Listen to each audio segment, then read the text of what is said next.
When you hear about robotaxis, underground tunnels, brain implants, and even a new mascot for SpaceX, they can feel like these totally separate, random updates. But they're not.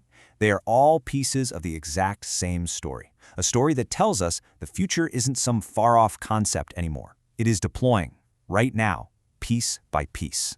And that really brings up a fascinating question, doesn't it? What actually happens when the future stops being a what-if and starts becoming a what-is? From the streets in our cities to the vastness of space, the theory is becoming real. So, let's start right here on the ground. First up, we're diving into one of the most visible changes happening all around us, the arrival of cars that drive themselves. So recent drone flyovers at Gigatexas have caught something really interesting, about 14 new cybercabs. And the thing that makes you do a double take? There's no steering wheel. These aren't just test mules anymore. Their design tells you everything you need to know. They are built for one thing and one thing only: total autonomy. And what's so cool is you can see the evolution right here. On the left, that's the test fleet. You can see they kind of bolted on these crude steering wheels, obviously just for engineers to validate the systems.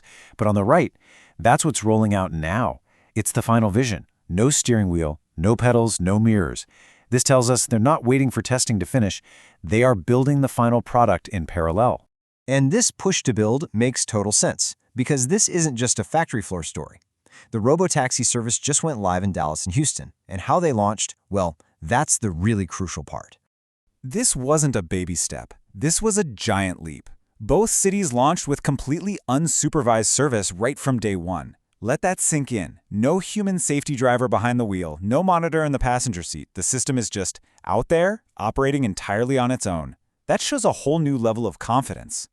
And it seems that confidence is backed up by the early data. According to the National Highway Traffic Safety Administration, that's NHTSA, Tesla's unsupervised program has had, well, take a look at the chart, 0 crash incidents. Now, to be fair, the slide notes that fleet sizes are different, so it's not a one-to-one comparison. But a 0 is a 0. That's a powerful number to show regulators and, frankly, all of us. And it's not just about the safety. The money side of this is starting to get really clear. One of the first trips reported out of Dallas was just over $6, a whopping 56% cheaper than what you'd pay a competitor for a similar ride. This is our first real hint at the kind of massive economic disruption a full-scale network could cause. Now, the engine behind all of this is the hardware. Elon Musk just confirmed that Tesla has taped out its next-gen AI-5 chip. Now, taping out is a super important milestone. It basically means the design is done, it's locked in, and the blueprints are off to the factory. After this point, making changes is incredibly expensive and difficult. So the hardware that's going to power the next wave of autonomy, it's officially on the way. Okay, so let's move from the revolution happening on our roads to the one being built just a few feet beneath them. Over in Las Vegas, the Boring Company's loop is seriously expanding. The tunnel connecting the convention center area to the airport is almost done. They're literally pouring the final concrete now. This is a huge step, taking the loop from a cool novelty for conventioneers and turning it into a real, practical piece of the city's transportation puzzle. And people who are using it already seem to get it. This quote from Tyler Wan kind of says it all. It's not just efficient. He says it's fun, it's cheap, and he's excited for that airport connection. That's a pretty good review. All right, now we're going to make a pretty dramatic pivot. We're going from the external world of cars and tunnels to maybe the most ambitious frontier there is, the internal world of the human brain. And this is where the sheer scale of the ambition just hits you. I mean, we're shifting from redesigning how we move through our world to potentially redesigning how we even perceive it in the first place. So, a new hire at Neuralink gives us a huge clue about their next big goal. His name is Yan Ma, and his resume is basically a perfect match for their Blindside project, which aims to restore vision. His whole background is in machine learning, computer vision, and using AI to interpret the real world. So here's why that's so important. The challenge with blind sight isn't just about reading signals from the brain. It's about being a translator. It's about taking what a camera sees, turning it into a new language of signals, and then teaching the brain how to interpret that language as vision. Ma's skill set is tailor-made to build that translation engine.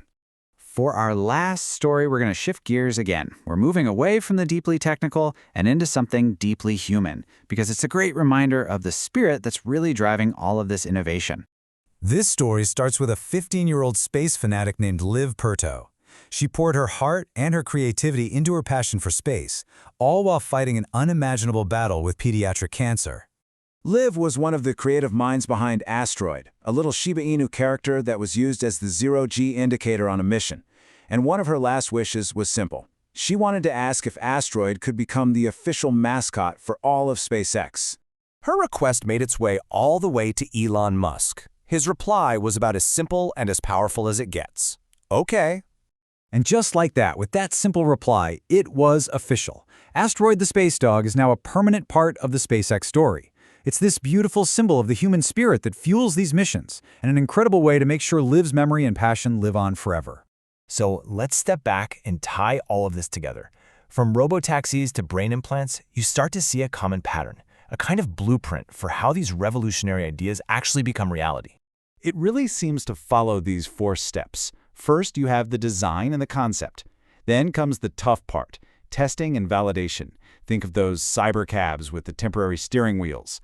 After that, you get the initial deployment, which is exactly what we're seeing with robotaxis launching in Dallas and Houston.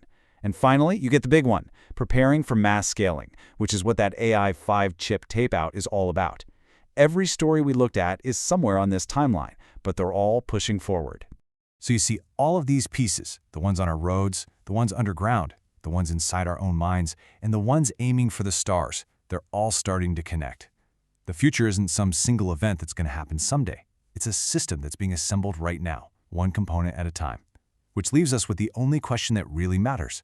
Are we ready for it?